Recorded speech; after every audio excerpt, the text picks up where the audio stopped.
Fora a Revolução de 30, né? Um golpe protagonizado por Getúlio Vargas, e Vargas assume o poder. E aí é que começa, para valer, a história da sistematização do direito do trabalho no Brasil. Porque nessa época, entre 1900 e 1930, havia legislação trabalhista, assim, mas era esparsa. Um ou outro grupo de trabalhadores tinha um regramento legal. Não é que não havia absolutamente nada, não era assim. Mas veja bem, por exemplo, havia uma lei para comerciário, mas só servia para atender algum direito, um outro direito comercial. Então a legislação era muito incipiente, era esparsa, era mais ou menos esparsa, e só atendia a um ou outro segmento de trabalhadores. Bom, qual é o grande mérito de Getúlio Vargas? Getúlio Vargas, ele assume o poder, o que ele resolve fazer?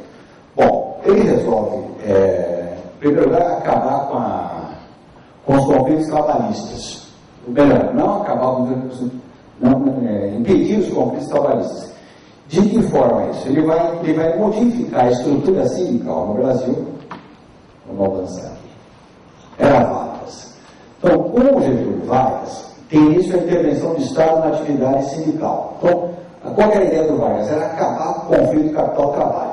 O Estado passaria a organizar os trabalhadores em categoria profissional e econômica, e o Estado entraria para tentar harmonizar os conflitos trabalhistas, acabar com os conflitos trabalhistas, sempre forçar as partes à negociação, à conciliação. A palavra conciliação é uma palavra muito forte na CLT. Então, qual é o papel do Estado? Conciliar os conflitos entre capital e trabalho para acabar com esse viés ideológico, e todo visando ao quê? Ao interesse nacional, interesse da produção.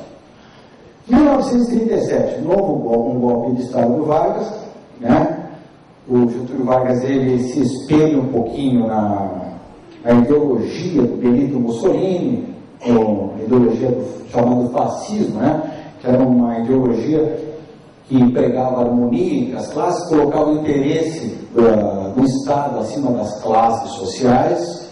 Na verdade, o fascismo ele odeia a luta de classe, ele não odeia o trabalhador, ele odeia o conflito entre o capital e o trabalho. Então a ideia aí de Estado intervir no movimento sindical era justamente acabar com evitar a possibilidade de enfrentamento entre capital e trabalho. Bom, então, Estado Novo, interferência direta do Estado nas organizações de trabalhadores, instituição da unicidade sindical e do imposto sindical. O que é a unicidade sindical? Getúlio Vargas Baixo, isso antes da CLT, começou a legislar e criou as chamadas categorias profissionais, categorias econômicas, e criou regras para a criação de sindicatos. Uma das regras é o seguinte: só pode criar um sindicato por base territorial. O Estado só reconhece um sindicato por base territorial. É o princípio da unicidade sindical, não é unidade. A unidade é construída politicamente pelos trabalhadores. Unicidade sindical é o seguinte: só pode um sindicato por base. E até hoje isso está na Constituição brasileira. A estrutura sindical brasileira não mudou nada, está igualzinha, a mesma desde a década de 30, até hoje. Bom, outra forma de interferir na vida dos sindicatos foi a criação do chamado imposto sindical, aquele imposto que vocês pagam todo mês de abril, descontar os pontos, um dia de salário do sindicato, que ninguém presta conta, não sabe para onde vai. Mas 60% desse imposto fica para o sindicato, acho que 20% vai para a Caixa Econômica, 20% do sindicato, 20% para a federação, 10% para a confederação e uma parte vai para o Ministério do Trabalho. Então, façamos justiça aos sindicalistas, O imposto sindical não vai integralmente para o sindicato. E por que qual é a ideia do imposto sindical? Qual é a ideia que está por trás da criação do imposto sindical? A ideia é a seguinte: o sindicato tem uma fonte de renda garantida, assegurada, por lei, então não precisa sair catando associado na categoria, não precisa ter sócio. O sindicato funciona automaticamente, ele tem independência financeira da categoria, dos trabalhadores, da categoria profissional, certo? Então, isso é uma forma de se mobilizar, de afastar o trabalhador do sindicato. É uma forma de controlar também o sindicato, né? Pelo Estado. Bom, 1943, aí surge a CLT. O que é a CLT? A CLT é uma compilação. Desculpe. O que é a CLT? A CLT é uma compilação de leis anteriores, né? Que foram divididas num texto só, tanto as leis de direito individual do trabalho. O que é o direito individual do trabalho? São aquelas regras que se referem à proteção do trabalhador, especialmente no que se refere à limitação de jornada e as regras referentes aos descansos, intervalo intra-jornada, né? Aquela pausa para refeição, para descanso, e os descansos interjornada, né? Intrajornada dentro da jornada e interjornada de uma jornada para outra, um descanso semanal remunerado.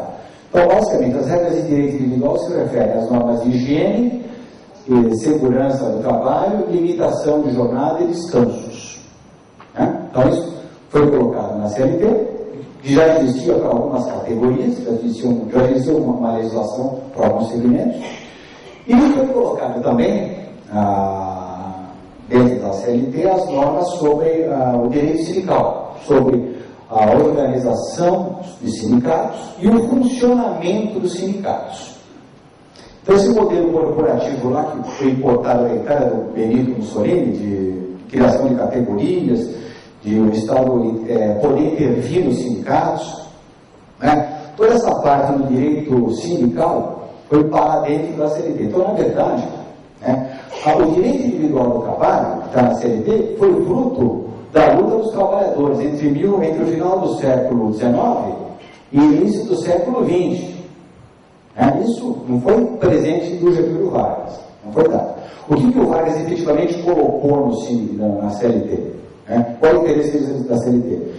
Ele colocou na CLT as regras, colocou na CLT as regras acerca da organização da estrutura sindical para controlar o movimento sindical e liquidar a atividade política, ou pelo menos atenuar, minimizar a atividade política dos sindicatos. Daí surge aquela expressão pelego, já ouviram falar dessa expressão? Pelego é aquela pele de carneiro, né, que você coloca em cima do cavalo, né, para não machucar, né, para amaciar aquela pele. Então, o pelego, na verdade, o que é um dirigente sindical? Essa expressão vem dessa época aí, né? Pelego é aquele dirigente sindical que não gosta de enfrentamento, que gosta sempre de fazer uma composição com o empregador, né? Bom, isso é o folclore. Tá? Bom, essa aprovação da CLT, ela não trouxe inovação legislativa, limitando-se a compilar a legislação social vigente à época. Bem? Bom, trabalhadores abrangidos pela CLT. Aqui é mais fácil falar o que não se aplica à CLT. Em primeiro lugar é o seguinte, para que trabalhador a CLT foi pensada? Para todo mundo? Bom, quem que não faz, para entender para que a CLT foi feita, vamos falar para que ela não foi feita.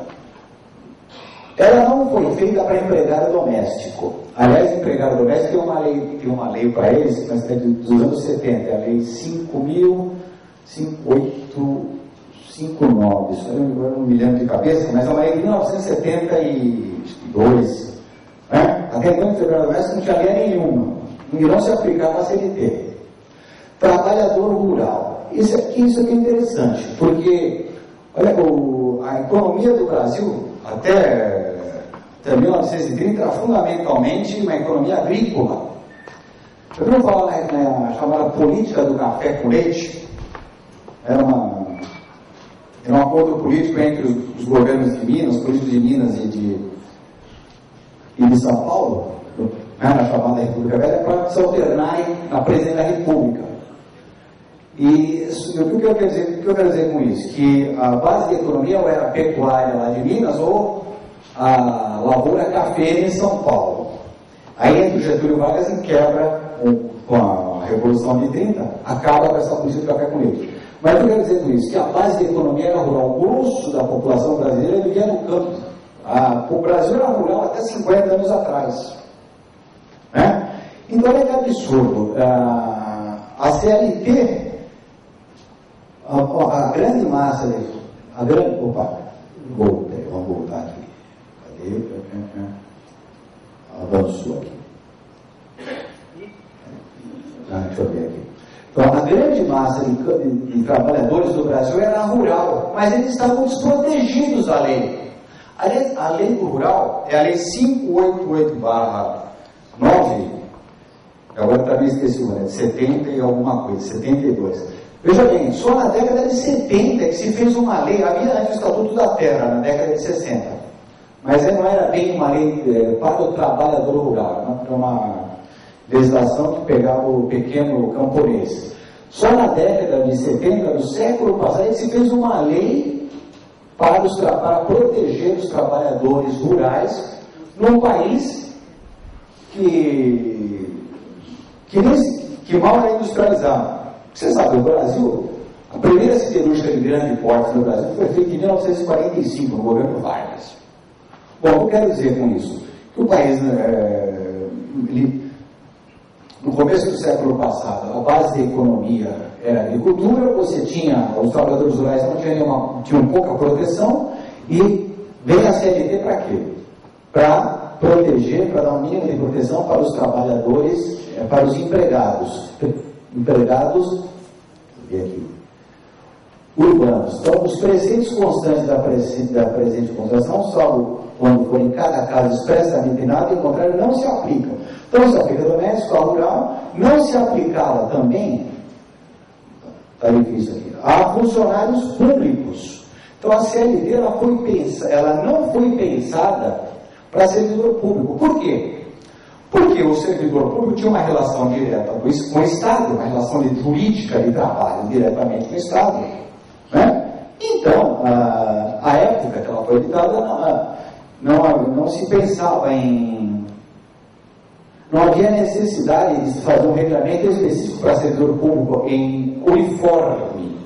Ou seja, cada ente da federação, cada município, cada estado ou a União, poderia ter o seu regulamento. Tá? Mas a ideia, tem outra coisa. Não se concebia conflito de natureza trabalhista entre servidor público e o Estado. Não sei se vocês sabem, mas até 1988 o servidor público não podia sindicalizar. Já ouviram falar nas associações, a POSP, a Associação dos Professores do Estado de São Paulo. Por que era associação? Porque não podia ser sindicato. Porque era proibido. Era proibido. Tá? Não podia, aliás, fazer greve também era proibido. Aliás, eu lá na lei municipal de São Bernardo, no Estatuto, que é da década de 60, tem uma disposição lá que fazer greve era motivo de demissão a bem do serviço público. Aliás, até tem até um dispositivo, hoje é inconstitucional, mas previa a prisão administrativa do servidor público. Então, o servidor público não tinha direito nenhum, não podia fazer greve, não podia se sindicalizar, e a CLT, ela quando foi concebida, não houve essa preocupação de aplicar os seus preceitos ao setor público, especialmente porque lá a CLT, ela tem um cunho contratual, era para regular relação no serviço privado, né, no setor privado, mas é uma legislação que visa regular um contrato, uma situação contratual. E na administração pública, o que nós temos? Uma relação de direito público. Pelo menos isso que sempre vigorou, que vigorou na maior parte da história do serviço público do Brasil. Porque, então, ela não se aplica a funcionários públicos e a servidores das autarquias paraestatais. Na verdade, são as autarquias. Essa redação é muito antiga, a redação original, mas elas são as autarquias, que são agentes da administração indireta, né? Certo?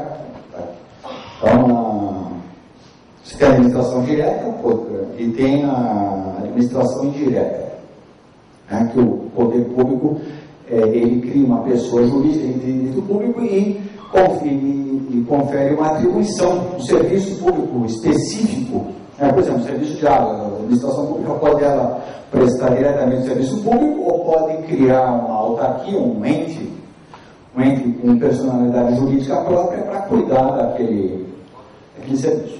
Bom, então, quem que é trabalhador abrangido pela CLT? É o empregado da indústria, do comércio, o empregado do setor privado. É isso. Tá? E do setor privado. E não se aplica a empregado doméstico, a trabalhador rural. Né? Embora muitos preceitos da CLT, hoje, por disposição do decreto que regulamenta o trabalho rural e de regulamento do trabalho doméstico, se aplica alguns preceitos da CLT a esses trabalhadores. Eles não estão totalmente sem proteção. É isso? Bom, conclusão. Conclusão que quem pensou a CLT não pensou em aplicá-la no serviço público. Bom, agora vamos falar um pouquinho aqui de algumas questões aí que são muito caras, né, são muito importantes ao serviço público, né, e que não demandam maiores problemas para o servidor estatutário, mas que causam uma tremenda confusão para o trabalhador seletista. O trabalhador seletista no regime trabalhador público, que é no regime da CLT. Bom, você sabe que a Constituição de 1988, ela alterou bastante a relação jurídica entre o servidor público e a administração pública. Né? Ela inovou em muitos aspectos, foi muito, a chamada Constituição Cidadã, ela foi muito progressista, né? Se avançou bastante nos direitos sociais, nos direitos humanos, né? Os direitos sociais, né? E um desses avanços é justamente a questão do serviço público. Veja bem, os servidores públicos estão lá, os servidores públicos estão dentro do capítulo da administração pública, lá no artigo 37 e seguintes da Constituição. Bom, o dispositivo que trata da estabilidade na Constituição de 88 é o artigo 41. Então, olha lá, como era a redação original? São estáveis após 2 anos de efetivo exercício os servidores nomeados em virtude de concurso público. Então, essa era a redação lá de 5 de outubro de 1988. Então, veja bem, são estáveis após 2 anos de efetivo serviço os servidores nomeados em virtude de concurso público. Ele fala servidores, ele fala seletista? Não. Ele fala estatutário? Não. Então, se você lá em 1990 prestou concurso público e ingressou aqui no município de Guarujá na condição de servidor seletista, concursado, você adquire estabilidade com base na condição? Perfeito. Estágio, passou 2 anos lá no estágio probatório, tranquilo, sem maiores problemas.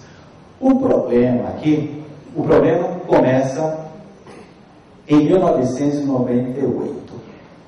Isso é uma questão para vocês refletirem bastante, debaterem bastante lá nos sindicatos de vocês. Né? O bicho pega aqui. Porque em 1998 foi feita uma ampla reforma nas regras, nas normas sobre o serviço público e nas normas sobre previdência do servidor público. Então, veja bem, olha a redação, e por força da emenda constitucional número 19, lá de 1998, aquele artigo 41 teve a sua redação alterada. São estáveis após 3 anos efetivo de exercício